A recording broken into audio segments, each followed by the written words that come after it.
한 주간 가장 주목받은 과학 소식을 하나로 알아보는 사이언스 핫파이브 시간입니다. 네, 이번 주에는 어떤 이야기가 시청자들의 주목을 받았을까요? 이동훈 기자와 함께 알아보겠습니다.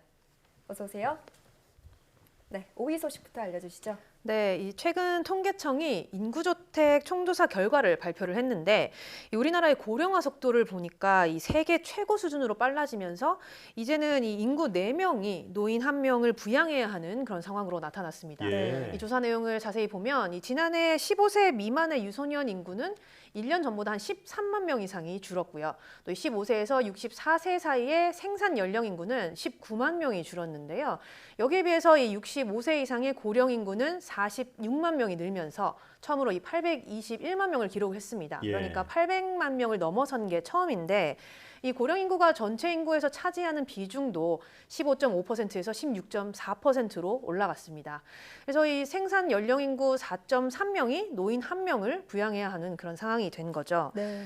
이 우리나라는 이미 2017년에 고령 인구 비중이 14%를 넘으면서 이 고령 사회가 됐는데 예. 초고령 사회의 기준이 이제 20%거든요. 네. 그러니까 아주 빠르게 초고령 사회로 가고 있는 셈입니다. 이 전문가들은 앞으로 이렇게 고령화 현상은 좀 더 심화될 것이라면서 이렇게 되면 뭐 경제 활력이 좀 떨어질 수밖에 없다며 우려를 나타냈습니다. 예. 사실 인구 자연 감소 소식도 계속 들려오고 있잖아요. 네. 결국 가장 큰 원인은 출산율 저하인데 대책이 시급해 보입니다. 다음 소식은 뭐죠? 네, 이제는 뭐 실내든 뭐 실외든 어디에서나 필수품이 된 게 바로 이 마스크인데요. 그렇죠. 그만큼 이 우리 생활과 가장 밀접한 제품이 아닐까 싶습니다. 예. 이 시중에 판매되고 있는 KF94 마스크의 경우에 이 성능은 모두 비슷하지만 가격과 크기에서는 좀 차이가 있는 것으로 조사가 됐습니다. 네. 이 한국소비자원이 인증받은 KF94 마스크 이 9개 제품을 조사를 해봤는데요. 먼저 이 안전성의 경우를 보면 이 미세한 입자를 걸러내는 분진 포집 효율이나 마스크를 썼을 때 얼굴과의 틈새로 공기가 새어 들어오는 정도를 나타내는 이 안면부 누설률 같은 이런 모든 평가 항목의 기준을 충족하는 것으로 나타났습니다. 네. 그리고 모양은 조금씩 달라도 뭐 성능은 큰 차이가 없다는 거죠. 그렇지만 이 브랜드별로 가격은 좀 달랐는데 가장 비싼 제품의 경우는 하나에 990원이었고요. 가장 저렴한 게 444원으로 최대 2배 정도 차이가 났습니다. 이 마스크의 두께도 좀 달랐는데 0.9mm에서 2.1mm까지 2배 이상 차이가 났는데요. 예. 뭐 두께 자체는 사실상 안전성에 영향을 주지 않는다고 합니다. 네. 하지만 이렇게 성능에 문제가 없는 마스크라고 하더라도 본인의 얼굴에 맞는 걸 착용하는 게 제일 중요하겠죠. 너무 크거나 작지 않도록 얼굴형에 맞는 마스크를 써서 바르게 착용하는 것이 좋겠습니다. 예. 네. 뭐 성능은 다 비슷비슷하다고 하니까 우리가 종류에 상관없이 올바른 마스크 착용법을 지키는 게 중요하겠네요. 네. 자, 3위 소식은 뭔가요? 네, 이 코로나19와 관련한 국민의 관심이 워낙에 크다 보니까 이 웹사이트에 정보를 찾아보는 경우가 많잖아요. 네. 그렇죠. 네, 지난 1년 6개월 동안 이 코로나와 함께 검색했던 단어를 이 분석을 해봤더니 가장 많이 검색한 게 단계였다고 합니다. 아, 그 거리두기 단계 말씀하시는 네, 거죠? 그렇죠. 네, 뭐 아무래도 이 거리두기 단계에 따라서 이 방역 수칙이 자주 바뀌다 보니까 뭐 검색을 이렇게 해서 정보를 찾아보는 경우가 많았을 텐데 NHN 데이터가 지난해 1분기부터 올해 2분기까지 이 웹사이트에 유입된 200만 개 이상의 코로나19 관련 키워드를 분석을 해봤더니 이런 결과가 나왔다고 합니다.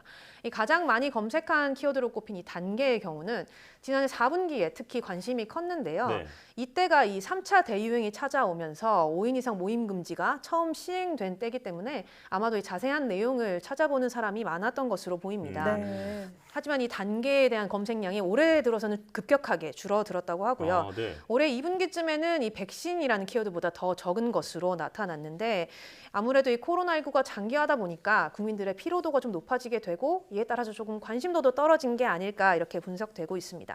이렇게 이 검색어를 보면 대중의 관심사는 이 코로나19의 확산세라든가 또 이 방역 정책 등에 따라서 조금씩 달라졌는데요.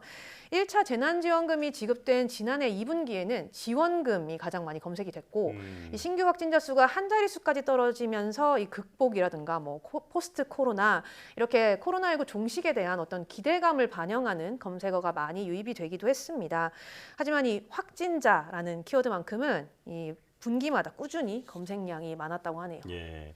이 얼른 코로나가 끝나서 여행, 뭐 맛집, 네. 콘서트 이런 키워드들이 좀 올라왔으면 좋겠습니다. 네. 자, 이제 2위 소식이죠? 네, 뭐 앞서도 언급을 했지만 이렇게 코로나19가 장기화하면서 국민의 피로도는 높아지고 있는데 뭐 상황은 좀처럼 나아지질 않고 있습니다. 네. 뭐 국내는 말할 것도 없고요. 또 우리보다 이제 일상 회복에 좀 더 빨리 다가가는 것으로 보이던 뭐 유럽이라든가 미국에서도 확진자 수가 늘고 있는데요.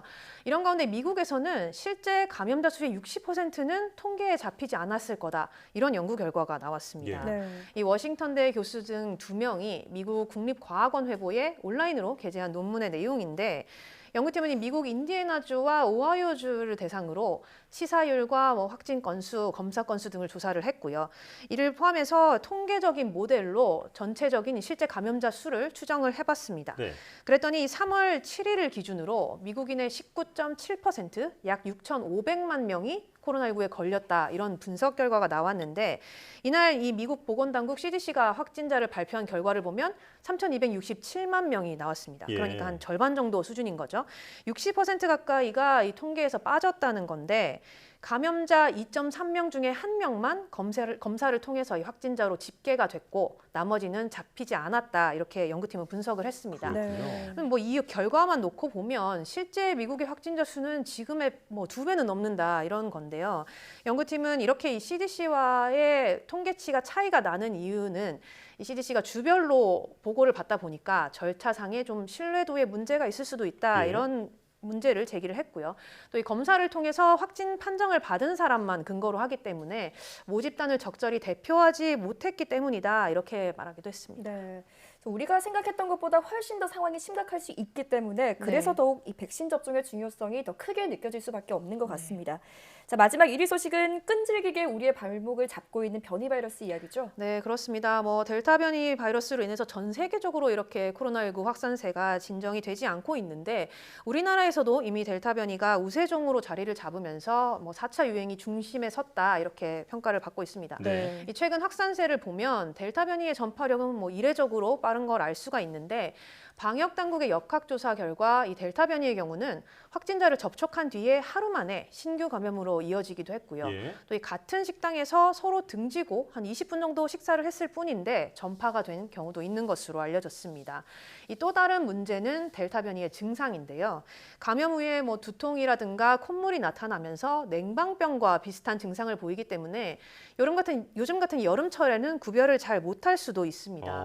네. 여기에 이 전문가들은 이 델타 변이 바이러스가 몸 깊숙이 침투했던 예전의 기존 이 감염과는 다르게 코 점막에 닿자마자 감염이 이뤄진다 이렇게 분석하기도 했는데요.